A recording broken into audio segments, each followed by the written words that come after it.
Buenos días, buenas tardes o buenas noches. Según estés viendo este vídeo, que Dios te bendiga. Bueno, en el día de hoy quisiera compartir con todos vosotros un mensaje acerca de las Escrituras, de la Biblia. Exactamente el Salmo 1.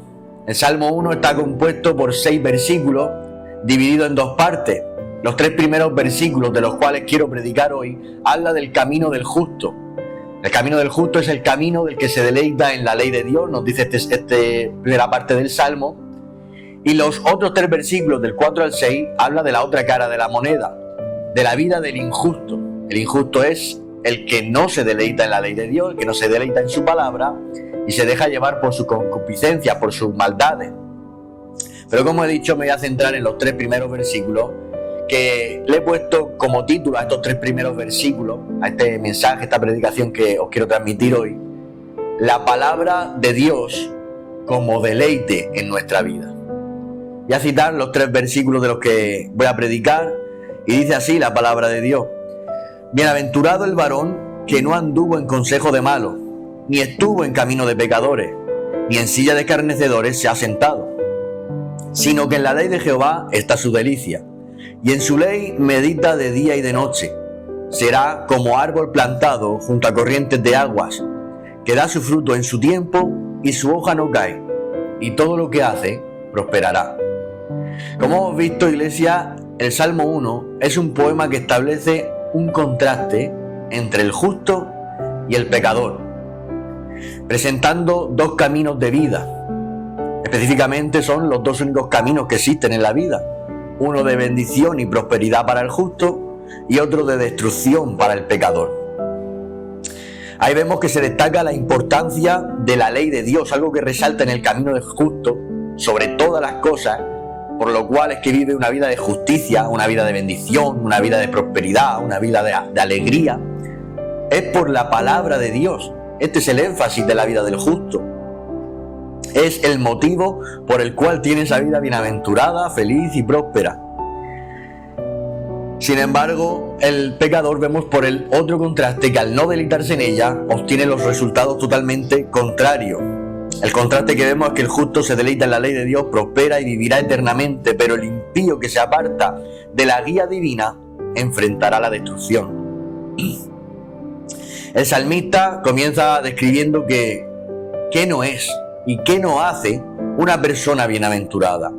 Así que empieza escribiendo con una expresión exclamativa.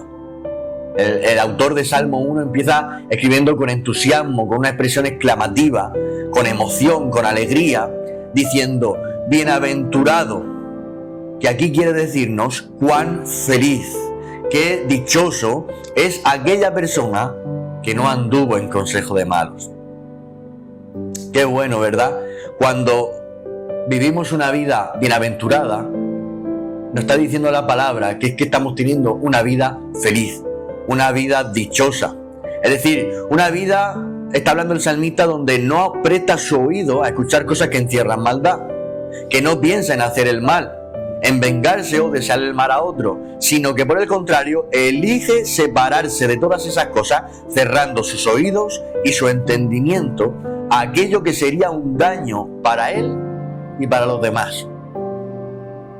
A mí en este punto me vino una historia que no es bíblica, no aparece en las Escrituras, pero es una historia que sí que nos transmite un mensaje o una moral, un mensaje bíblico, un mensaje santo, un mensaje que podemos encontrar lógicamente en muchos pasajes de la Biblia.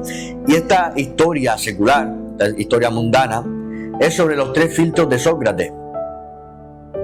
Los 3 filtros de Sócrates cuenta la historia que es así. Un discípulo llegó muy agitado a la casa de Sócrates y empezó a hablar de esta manera: Maestro, quiero contarte cómo un amigo tuyo estuvo hablando de ti con malevolencia. Sócrates lo interrumpió diciendo: Espera, ¿ya hiciste pasar a través de los 3 filtros lo que me vas a decir? Este hombre, este discípulo suyo de Sócrates, le dijo: ¿Los 3 filtros? ¿Qué es eso? No sabía de lo que le estaba hablando. Entonces Sócrates, su maestro, le dice: sí, el primer filtro es la verdad. ¿Ya examinaste cuidadosamente si lo que me quieres decir es verdadero en todos sus puntos? El alumno, el discípulo, le dice: no, No lo oí decir de unos vecinos, pero no lo he comprobado si es cierto o no, si es verdad o no es verdad. Entonces Sócrates le dice, bueno, al menos lo habrás hecho pasar por el segundo filtro, que es la bondad.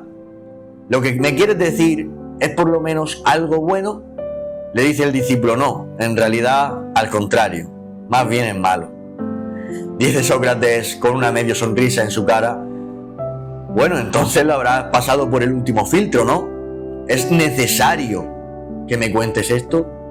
¿Es un asunto de necesidad lo que me vas a contar? Y el alumno concluyó diciendo, para ser sincero, no, maestro, no es necesario.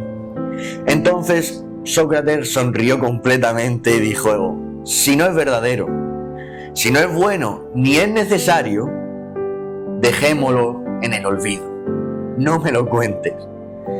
Y como he dicho, aunque esta historia no forma parte de la palabra de Dios, no es una historia bíblica, sí encierra un muy buen significado para nuestra fe.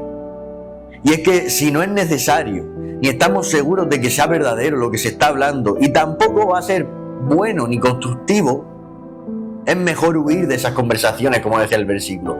No estuvo en conversaciones malas, no presta su oído a conversaciones pecaminosas o vanas. Y este ejemplo que hemos puesto, esta historia de Sócrates, nos lo dice muy bien. Si no hay cosas necesarias, si no va a ser para construir para bien, si tampoco estamos seguros de que vaya a ser cierto, es mejor huir de esas malas conversaciones. Porque aunque el texto bíblico no solamente se refiere al critiqueo, porque muchas veces que hablamos del Salmo 1 solo nos enfocamos en el critiqueo, en el hablar mal, en las malas conversaciones. El Salmo 1 tiene mucha más riqueza que todo eso, pero también contiene esto, también contiene las conversaciones. Pero también se refiere a cualquier tipo de mal consejo que te pueda dar una persona buena y que amas. Porque muchas veces el Salmo 1 lo enfocamos en que son personas malas los que están hablando o los que nos están aconsejando. Por eso dice el Salmo 1, dice que no estuvo en consejo de malos. Y pensamos que solamente son las personas malas y por eso dan consejos malos. Pero no, hay veces que también nos dan consejos malos personas que queremos, personas de nuestro alrededor, de nuestra familia, de nuestro vínculo cercano, y son personas que amamos y que incluso quieren el bien para nosotros. Pero aún así hay veces que esas personas que nos aman, que nos aprecian y que quieren el bien para nosotros, también nos dan malos consejos. No es su intención, pero nos dan malos consejos. ¿Por qué? Porque hay veces que el pastor te puede dar un mal consejo. Tu marido, tu mujer, tus amigos, tu padre, les puede pillar un mal día y aconsejarte mal.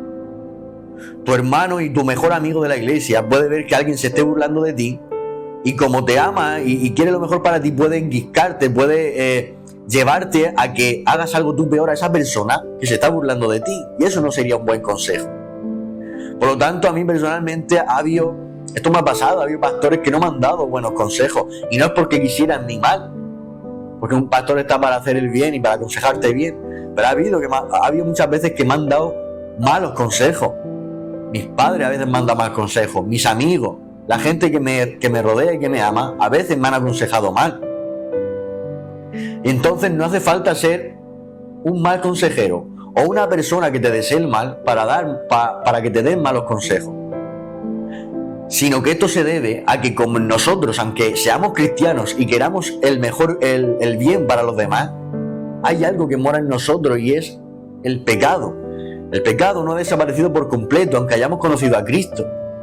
El pecado antes reinaba, éramos esclavos del pecado. Hemos conocido a Cristo y sí, el pecado ya no reina sobre nosotros, lo dice la Biblia, ya no somos esclavos al pecado.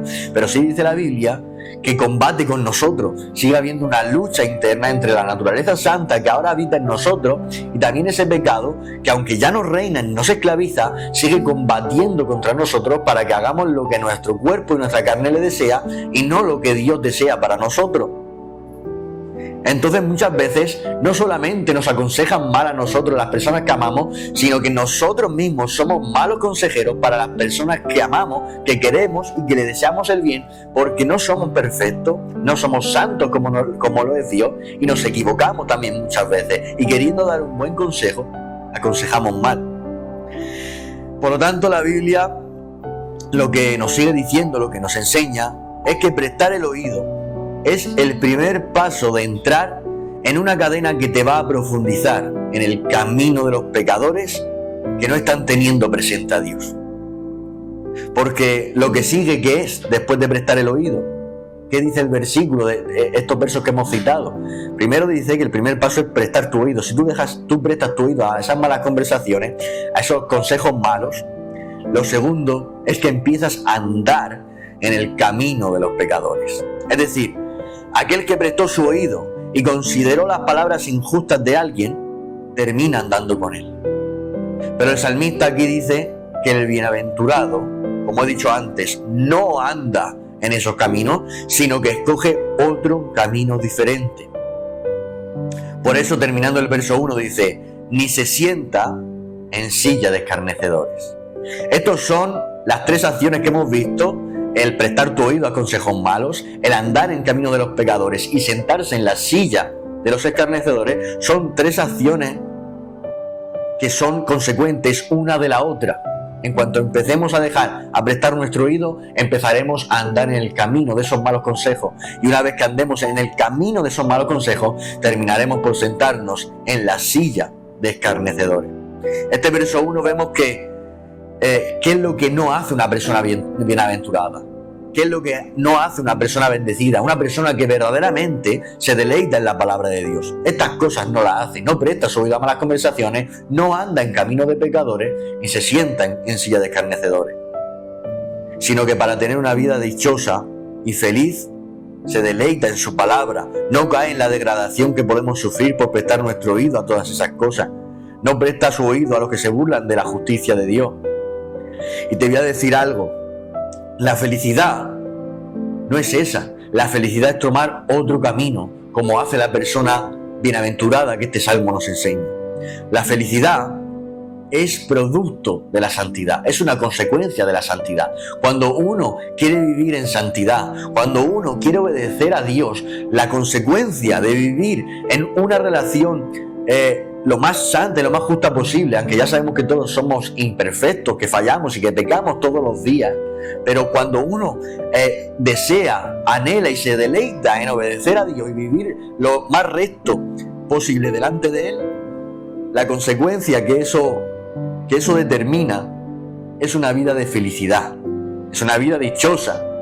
Por eso dice el salmista: cuán feliz, cuán dichoso, qué bienaventurado es el que se deleita en su palabra. ¿Por qué? Porque los que nos deleitamos en la palabra de Dios tenemos una vida tranquila, una paz, una felicidad. La felicidad, de otro modo, la explicó Jesús. En Mateo capítulo 5, verso 8, nuestro Señor Jesucristo dijo: bienaventurados, de nuevo empieza diciendo como el Salmo 1, bienaventurados, felices, dichosos, son los de limpio corazón, porque ellos verán a Dios. Gloria a Dios. Y ahora en el verso 2 vemos que qué es lo que sí que hace. Antes en el verso 1 hemos visto qué es lo que no hace una persona bienaventurada. Ahora vamos a ver qué es lo que sí hace una persona bienaventurada. Y en el verso 2 lo vemos, dice: sino que en la ley de Jehová está su delicia, y en su ley medita de día y de noche. La palabra debe de ser tan arraigada, o sea, la palabra de Dios debe estar tan arraigada en nuestro corazón, dentro de nuestro ser, que ante el mal consejo que puedan escuchar nuestros oídos, resuene con más fuerza y dulzura en nuestro interior el buen consejo de Dios. Y sea que a esa dulzura que está resonando dentro de nuestro interior, inclinemos nuestro oído.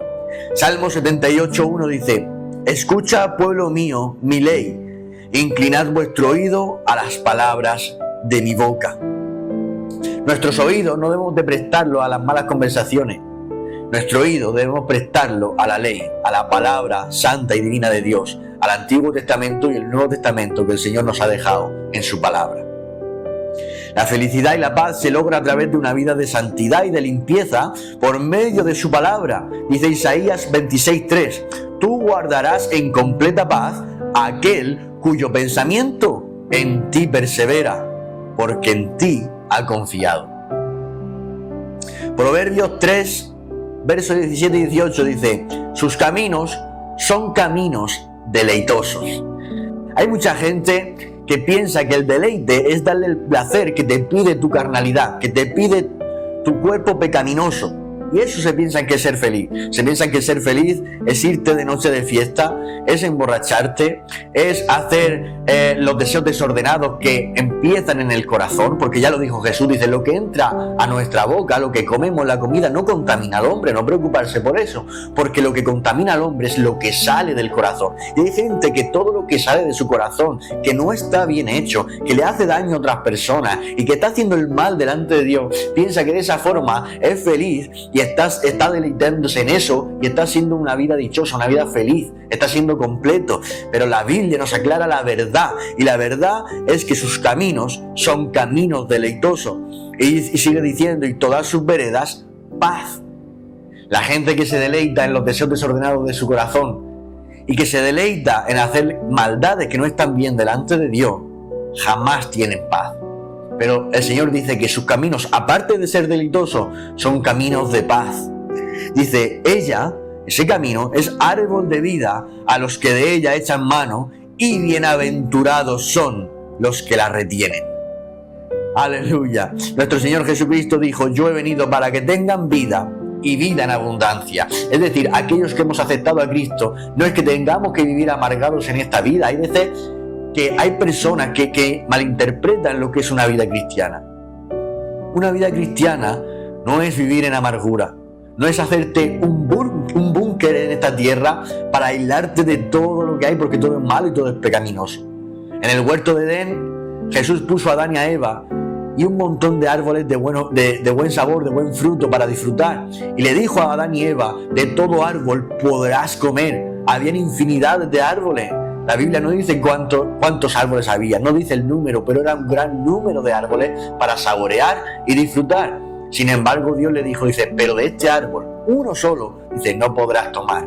El Señor no nos ha dejado aquí para estar amargados, ni hacernos un búnker y aislarnos de todo, porque es la única forma de vivir en paz con Dios y ser felices respetándolo a Él. No. El Señor nos ha dejado en esta tierra para que podamos ser felices, porque nuestro Señor Jesucristo vino para que tengamos vida eterna, sí y amén, pero también dijo para que la tengan en esta tierra en abundancia. Cristo ha venido en tu vida para llenarla de luz, de felicidad y de amor en esta tierra, y lo mejor, en una eternidad en el reino de los cielos con Él. Ahora bien, todas las personas, cristianas y no cristianas, quieren ser felices, tener paz y vivir a gusto, cómodos, claro que sí, seas cristiano o no seas cristiano, tengas fe o no tengas fe, eso todo el mundo lo quiere. Pero la pregunta es, ¿cómo queremos llegar a esa felicidad? Porque ahí ya varía la forma de llegar hasta la felicidad.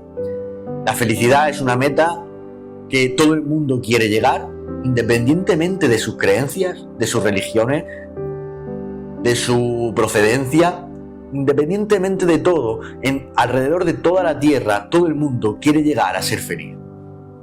Ahora bien, el proceso y el camino para llegar a la felicidad cambia para la mayoría de las personas. Cambian sus pensamientos, cambian en sus intenciones cuál es el camino que deben de escoger para llegar a la felicidad. Normalmente los que no tienen a Dios, y aún muchos de nosotros que queremos conseguir la felicidad, muchos de nosotros cristianos, una vida dichosa, lo queremos conseguir esa felicidad con las cosas de este mundo, con las cosas materiales de este mundo. Con más dinero, con lujo, con caprichos, con fama, con el amor o el favor de otras personas que a lo mejor en alguna vez nos han rechazado, o los muchos placeres de la vida, comodidad, salud, tener cero problemas. Pero este salmo, el Salmo 1, inspirado por el mismo Dios, el Espíritu Santo, nos enseña que solo hay una forma de que el ser humano sea feliz y viva una vida dichosa y bienaventurada, y es para aquellos, como hemos visto en el verso 2 y estamos viendo ahora, que se deleitan en su palabra y la tienen presente día y noche. Si quieres ser feliz, tú que me estás escuchando, no lo vas a hacer feliz con el dinero, ni con la fama, ni con tener cero problemas, porque en este mundo, ya lo dijo Jesús, y es una promesa, en este mundo tendréis aflicción. En este mundo hay cosas que son ley de vida. En este mundo llegará el último día de tu padre, de tu madre, de la persona que más amas, de tu mujer, de tu marido, de tus hijos, de ti. Puede llegar el último día, porque eso es la ley de vida. Nacemos y morimos. Es la ley de vida. Venimos aquí sin nada, cosechamos, sembramos y cosechamos muchas cosas, pero nos volvemos a ir como nacimos. Nos volvemos a ir sin nada. Hay cosas que son la ley de vida. Sin embargo, la única felicidad que el ser humano puede alcanzar no es con las cosas materiales de este mundo, porque todo se va a desvanecer. La felicidad del ser humano está diseñada y creada por Dios desde la eternidad para que sea feliz el ser humano teniendo a Cristo en su corazón. La única forma de que el ser humano sea feliz es que tenga en su mente la palabra de Dios día y de noche, y ese se convierta en su deleite. Entonces esa persona podrá ser bendecida, bienaventurada, prosperada, y podrá ser feliz en el nombre de Jesús. Yo cuando empecé a estudiar este salmo, sacando este mensaje, esta predicación, me pregunté si la palabra de Dios, como decía el salmista, si la palabra de Dios realmente era mi deleite. El salmista nos enseña aquí que nuestro deleite realmente es aquello que meditamos día y de noche. Cuando yo me hice esta pregunta de si la palabra de Dios era mi deleite o no lo era, me di cuenta de este detalle, y es que el deleite del salmista era la palabra de Dios. Pero porque era su deleite, es que la meditaba día y de noche. Por lo tanto, llega a la siguiente conclusión: mi deleite es aquello que medito día y de noche. Mi deleite es aquello que pasa más tiempo en mi mente y en mi corazón, en mis pensamientos y en mis preocupaciones. Esa meditación continua es la que realmente se convierte en mi deleite. Hay un análisis de las redes sociales que está en Facebook, YouTube, Instagram, en todas las redes sociales está. Y es que tú te vas a ese análisis y te dice el tiempo que has pasado en dicha aplicación.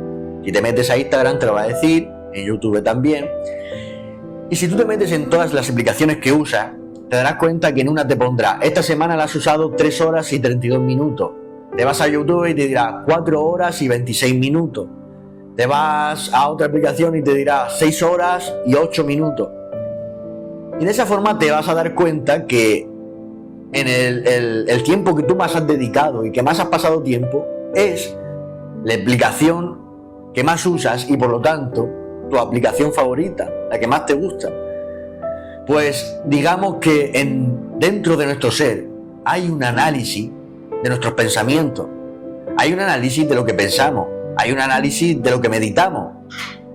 Podemos pensar en nuestra economía, en nuestra familia, en deseos malos, en deseos buenos, en preocupaciones, en Dios, en su palabra. Y en ese análisis pone el tiempo en el cual pensamos y meditamos en cada cosa.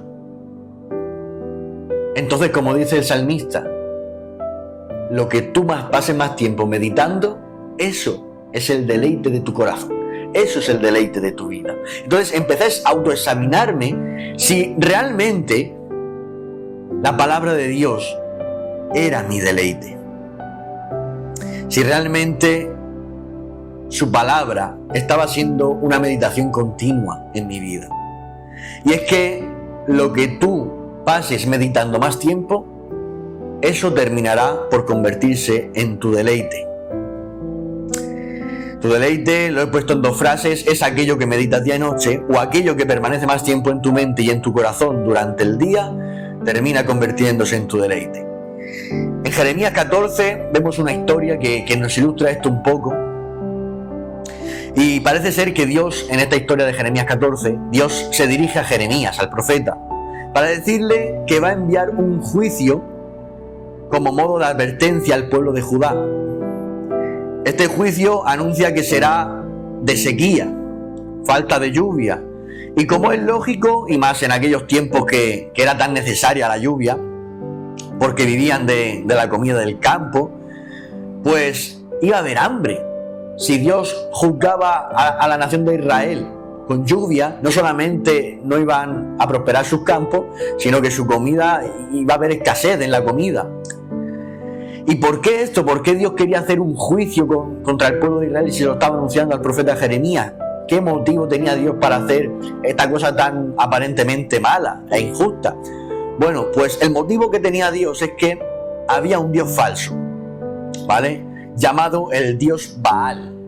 Era un ídolo cananeo, que decían que era el Dios del clima y el Dios de la lluvia. Y muchos israelitas pues se sentían atraídos a adorar a este Dios que en verdad no existía, porque solamente existe un Dios, no hay varios dioses. Todos los demás son ídolos nuestros, son imaginaciones nuestras, pero solamente hay un Dios y creador. Entonces adoraban a este Dios Baal, porque querían lluvia para sus campos, y este Dios era el Dios del clima, el Dios de la lluvia. Entonces adoraban con una intención interesada. Entonces, viendo Dios que lo que había de continuo en los pensamientos de sus hijos, de su pueblo de Israel, era lo que ellos estaban meditando y eran los deseos de la lluvia, de que lloviera para su comodidad, para su beneficio económico, Dios estaba dando cuenta que se estaban deleitando en los placeres de una mejor economía, de una mayor comodidad, en vez de deleitarse en su ley, en cómo vivir más agradable a su Dios. Entonces Dios es que trajo este juicio de sequía para que se arrepintieran. Por eso cuando Jeremías oró al Señor pidiéndole que no le desamparase, empezó a orar Jeremías a Dios diciendo: no nos desampares, es verdad que hemos pecado, pero actúa por tu amor, por el amor de tu nombre. Y empezó a interceder por el pueblo de Israel, aunque Jeremías estaba siendo sincero a Dios: no lo merecemos, es verdad que el pueblo de Israel no lo merece, pero perdónalo, actúa por amor de tu nombre. Sin embargo, esta oración la escuchó Dios, pero no la atendió conforme Jeremías le estaba pidiendo. Dios le dijo: así ha dicho Jehová acerca de este pueblo, se deleitaron en vagar, que significa andar erróneamente y sin rumbo, lejos de Dios tras sus deleites. Esto es lo que significa vagar. Dice: se deleitaron en vagar y no dieron reposo a sus pies. Por tanto, Jehová no se agrada de ellos y se acordará ahora de su maldad y castigará sus pecados. Cuando dice no dieron reposo a sus pies, está diciendo que se entregaron a una vida de desobediencia sin detenerse para reflexionar sobre sus acciones. Por eso es que vagaban sin destino, porque no tenían la ley de Jehová como deleite en su mente. El deleite de ellos era otro, estaba puesto en la lluvia para sustentarse, para enriquecerse más, por lo cual no había nada que pudiera refrenar sus pies, como hemos visto en el verso, y se entregaron a Baal, porque su deleite era la lluvia para su negocio. Entonces terminaron por adorar su deleite. Esto lo quiero resaltar mucho. Terminaron por adorar su deleite. Cuando conocemos a Cristo, estas cosas deben formar parte de nuestro pasado, no de nuestro presente. Tito 3:3 dice: porque nosotros también éramos en pasado, en otro tiempo, insensatos, rebeldes, extraviados, esclavos de concupiscencias, y dice el verso, y deleites diversos. Pero esos deleites diversos, esos deleitarnos en nuestros negocios, en nuestra prosperidad personal, en nuestras conveniencias, en nuestros intereses, en nuestros egoísmos, todos esos son deleites diversos que deben formar parte de nuestro pasado. Por eso lo dice Tito. Entonces, cuando tu deleite no es esos deleites diversos que todo el ser humano tenemos porque combatimos con el pecado, pero cuando tu deleite es la palabra de Dios, adoras la palabra de Dios. Cuando tu deleite es tu negocio, adoras tu negocio y tu trabajo. Cuando tu deleite es el dinero, adoras el dinero. Por eso es que Jesús dijo: no se pueden servir a dos señores, no se puede servir a la riqueza y servir a Dios, porque amarás a uno y aborrecerás a otro. No se puede deleitarse en más de una cosa. La palabra nos enseña esta verdad, nada más que nos deleitamos en una sola cosa. Y cuando tú te deleitas, como he dicho, en tus negocios, en el dinero, en cualquier cosa que te interesa, estás adorando esa cosa que estás meditando día y de noche. Pero cuando lo que tú estás meditando día y de noche es la palabra que te purifica, la palabra que nos ha sido revelada, entonces estás adorando la palabra, estás adorando al Dios que te ha salvado. Y es que cuando te deleite es otra cosa, cuando te deleite es cualquier otra cosa que no sea la palabra, entonces se ha levantado un ídolo en tu corazón. Segunda de Pedro, capítulo 2, verso 19 dice: porque el que es vencido por alguna cosa es hecho esclavo de aquello que lo venció. Es decir, el que medita el mayor tiempo del día en el dinero, esto se convierte en su deleite y termina adorando el dinero antes que a Dios. Segunda de Timoteo, capítulo 3, verso 4 dice que Dios evita a los que aman más a los deleites que a Dios. Lo vuelvo a repetir. Segunda de Timoteo 3:4 dice que Dios evita, esquiva, pasa desapercibido de los que aman más sus deleites que a Dios. Dios no quiere que amen más tus deleites que a Él. Así funciona con todo en esta vida, hasta el punto que Jesús traspasó los límites que cualquier persona traspasaría, ¿no? Y dijo: quien ama a padre o a madre o a hijo más que a mí, no es digno de mí. Jesús puso su prioridad en el corazón del ser humano por encima de un padre, de una madre y de un hijo.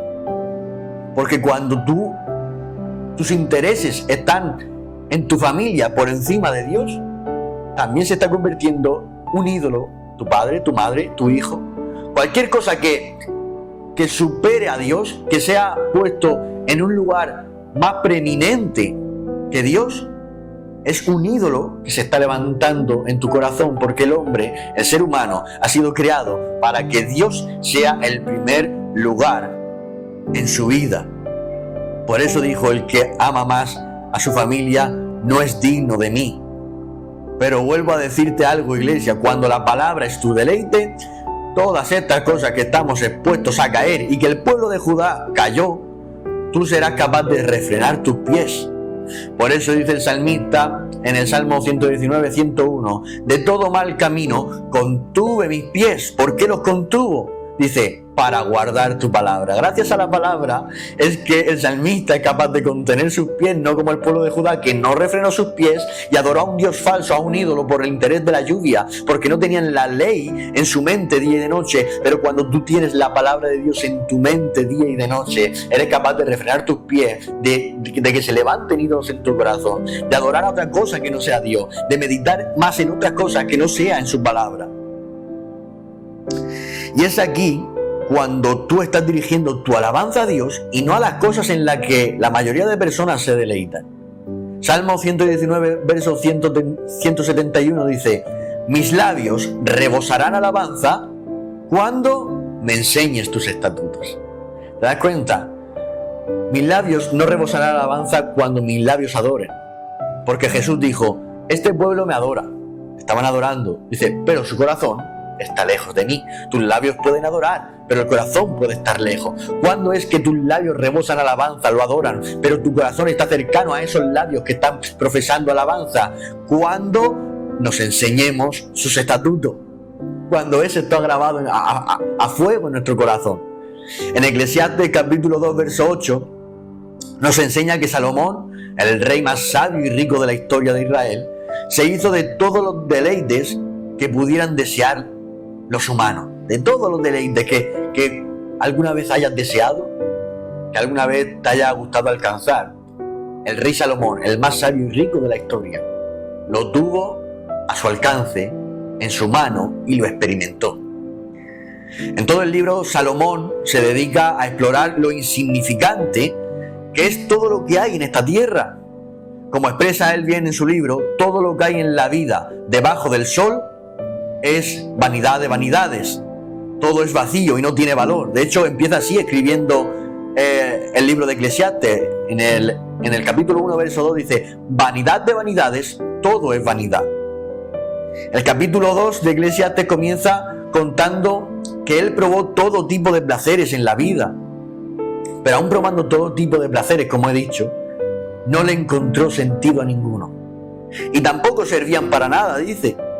Dice que experimentó todo tipo de diversiones, pero le parecieron locura. Probó infinidades de cosas para conocer qué de bueno y qué sentido le encuentran la gente que no se deleita en la palabra de Dios y se deleita en todo lo que hay debajo del sol. Se hizo, dice Salomón, que se hizo muchas casas, muchas viñas, huertos, árboles de todo fruto existente, estanques de agua, sirvientes y sirvientas.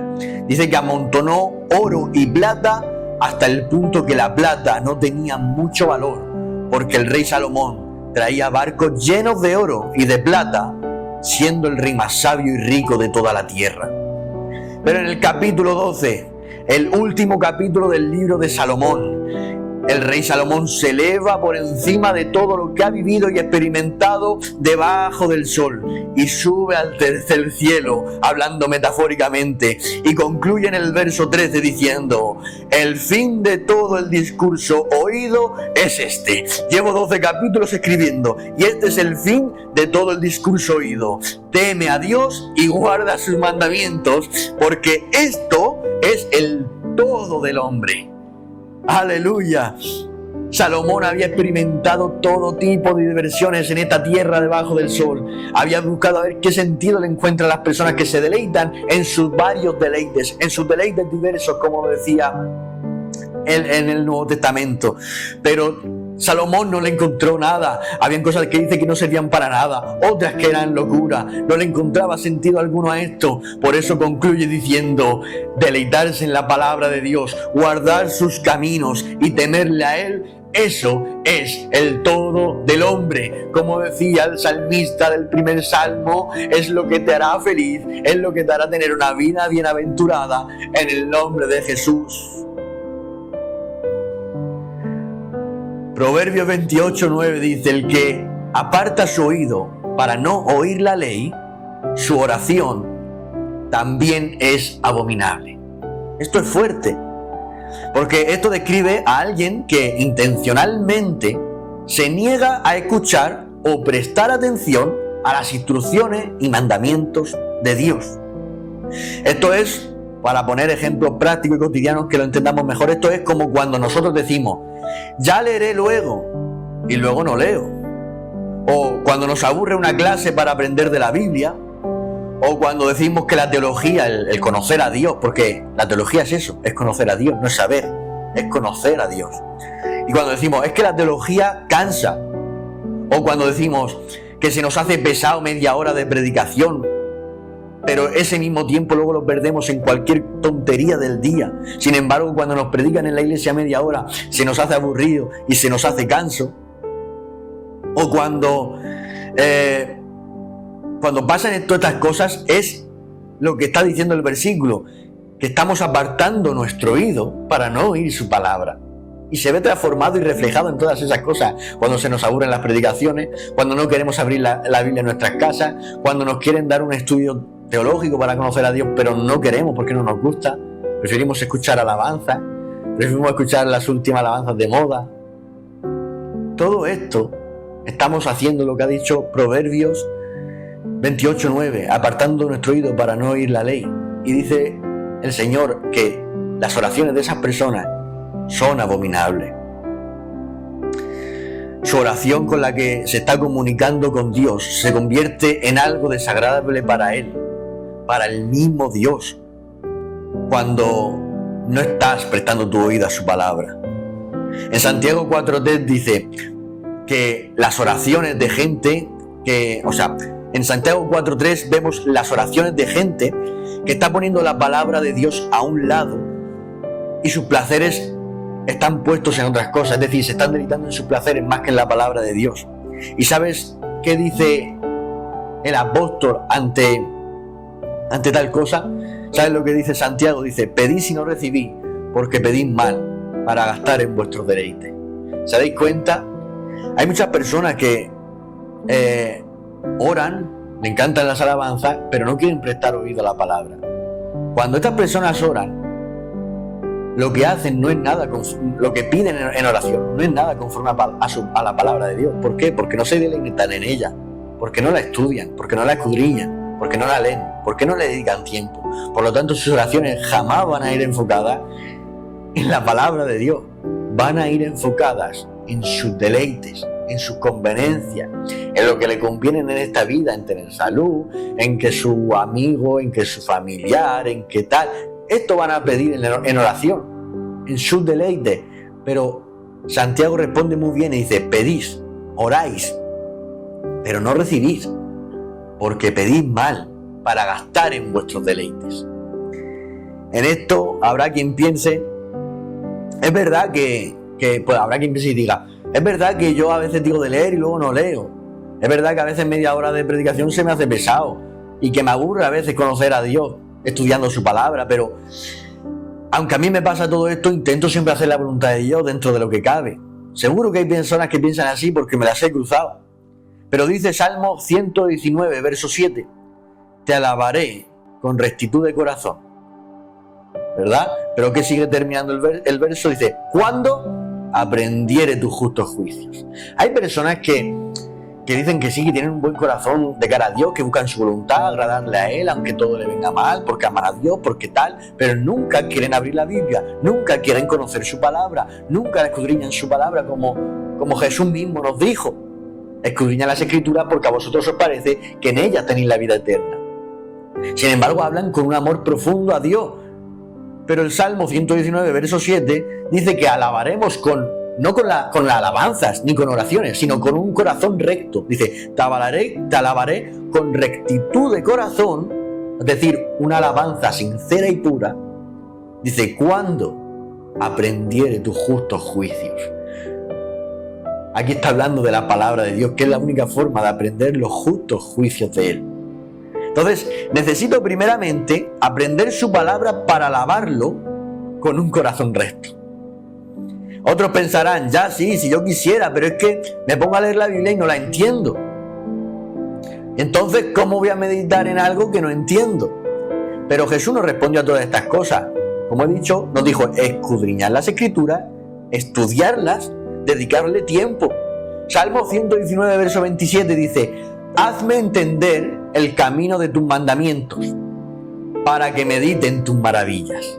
¿Se dais cuenta? Claro que si abrimos la Biblia y es la palabra de Dios, no es palabra humana. Si a veces las palabras humanas, a veces las personas que estudian en universidades, se nos hace imposible entenderlas porque han estudiado, porque han estado en academia, están preparadas durante años de estudio y no la entendemos, como un psicólogo, como un médico, muchas veces no lo vamos a entender porque están preparados.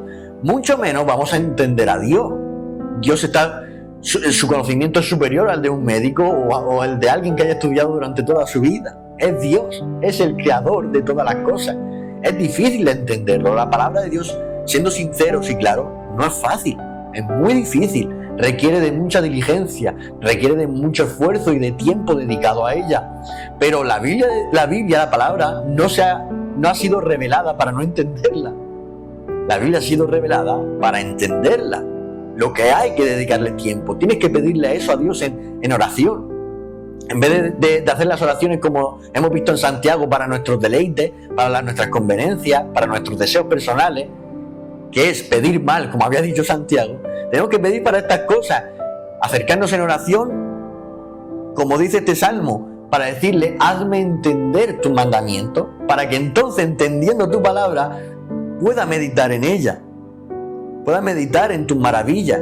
Y una vez que se entiende la palabra, una vez que se estudia, se medita, entonces es cuando se puede vivir y la palabra se convierte en el arma que tenemos frente al pecado, en el arma que tenemos para usar y luchar contra nuestros deleites diversos, contra nuestros pecados, contra cualquier ídolo que se pueda levantar en nuestro corazón. Salmo 119, verso 11 dice, en mi corazón he guardado tus dichos para no pecar contra ti. En el corazón es donde se levantan y se forjan muchas veces ídolos según la concupiscencia que nosotros tenemos. Cada uno peca de una forma y otro de otra, pero el pecado al fin y al cabo lleva lo mismo. La paga del pecado es muerte. Entonces, sea cual sea tu pecado, sea cual sea tu concupiscencia y lo que a ti te gusta y te desea, te va a llevar a la muerte, que nos lleva a todos el pecado. Por eso, para que no se levanten esos pecados y esos ídolos y podamos luchar contra ellos, la única arma que el Señor nos ha dejado y es suficiente para todo eso, es luchar con la palabra de Dios. He guardado en mi corazón tus dichos para no pecar contra ti. Cuando hacemos esto, experimentamos no solo el quebrantarte con las alabanzas, porque hay gente que solo es capaz de quebrantarse, de llorar, de sentir a Dios con una alabanza con tonos melódicos, suaves y bonitos, sino que somos capaces de experimentar el Dios que quebranta tu alma con el poder de su palabra. Veo muchos hermanos que les cuesta más quebrantarse con la palabra que con una alabanza bonita. ¿Por qué? Porque la palabra no está siendo su deleite. Deleite significa placer, deseo por algo valioso, por un asunto que tienes en mente, algo que les produce contentamiento.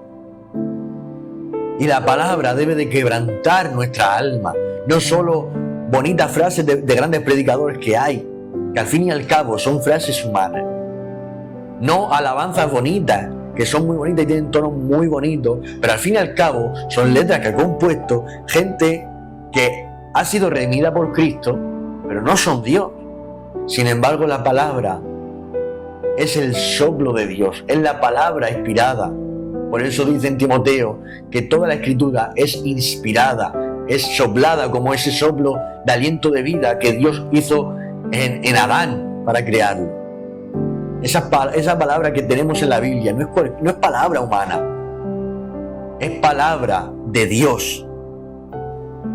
Por eso dice Salmo 119, verso 20, quebrantada está mi alma de desear tus juicios en todo tiempo. La palabra de Dios nos quebranta cuando ella es nuestro deleite. Y termina el verso 3 diciendo, y concluyo con este verso, dice el verso 3, será esta persona que estábamos hablando, que es bienaventurada, que es bendecida, esta persona que es feliz, y es por causa de deleitarse en la palabra, como hemos visto en el verso 2, pues esa persona será entonces como árbol plantado. Este es el resultado de esa persona que se deleita en la palabra. El resultado es que será como árbol plantado junto a corrientes de aguas, que da su fruto en su tiempo, y su hoja no cae, y todo lo que hace prosperará. La palabra prosperidad aquí no quiere decir que lo primero que seguramente nos vaya a venir a la mente. Una vez que vemos la palabra prosperidad, nos viene algo seguro a la mente y no es cero problemas. No es lo que mucha gente está predicando hoy en día de salud, todo me sale como quiero, voy a tener más dinero, todo lo que pida en oración, como estábamos diciendo antes, el Señor me lo va a dar. No es la felicidad que la mayoría de personas quieren alcanzar, sino que cuando dice que la vida de esta persona prosperará, habla que aunque vengan malos tiempos y todo a su alrededor se pudra, él seguirá dando fruto. Su hoja no caerá, porque seguirá manteniéndose verde. ¿Sabes por qué? Porque está junto al arroyo de aguas. Aleluya. El agua en la Biblia es símbolo de vida. Es también símbolo de la palabra de Dios. El versículo 1 apunta al versículo 2 de lo que estamos predicando, y el versículo 3, que es el que estamos diciendo ahora, apunta también al versículo 2. El que no anda en camino de pecadores, ¿por qué era? Porque se deleitaba y meditaba en la palabra y sabía que eso no estaba bien. Pero el verso 3 apunta también al verso 2, porque es el resultado de vivir deleitándose en la palabra. El resultado es que vives en las aguas, que es símbolo de vida, que es la palabra de Dios, porque la palabra de Dios, como dice en Hebreos, es viva y eficaz, tiene vida propia. Entonces, cuando tu palabra está cimentada, arraigada en las aguas de la palabra, estamos bien cimentados a pesar de los malos tiempos que puedan venir. Así, ese árbol crecerá sano, fuerte y arraigado, porque está alimentándose de la palabra en la cual medita día y de noche. Así que quiero decirte que seas ese hombre o esa mujer que Jesús dijo en la parábola de Mateo capítulo 7, verso 24. Dice que el que escucha su palabra, lo compara con aquel que fundamenta su casa sobre la roca. Que sí, le vendrán vientos, ríos, lluvias que golpearán su casa, pero como está bien cimentada en la palabra, será como ese árbol bien plantado en corrientes de aguas, pero que al no fundamentar su vida, es decir, a la otra persona que no fundamenta su vida en la palabra, lo va a comparar con aquel que fundamenta su casa en la arena. Y cuando viene un simple viento, lo derrumba, porque te voy a decir algo: si fundamentas tu vida en la palabra, nada podrá derrumbarte. Ninguna situación de esta vida podrá derrumbarte. Ningún tipo de aflicción, porque está fundamentado en las aguas de la palabra. Salmo 119, verso 143 dice: aflicción y angustia se han apoderado de mí. Es decir, lo estaba pasando mal el salmista. Se habían apoderado la aflicción y la angustia de él en su vida por ciertas situaciones malas que habría pasado y que muchos de nosotros vamos a pasar, porque es una promesa de Jesús: en el mundo tendréis aflicción. Pero dice el salmista: más, es decir, aquí no queda todo. Se han apoderado de mí la angustia y la aflicción, pero no queda todo aquí. Más tus mandamientos, más tu palabra fueron mi delicia en medio de la angustia y de la aflicción. Que Dios te bendiga.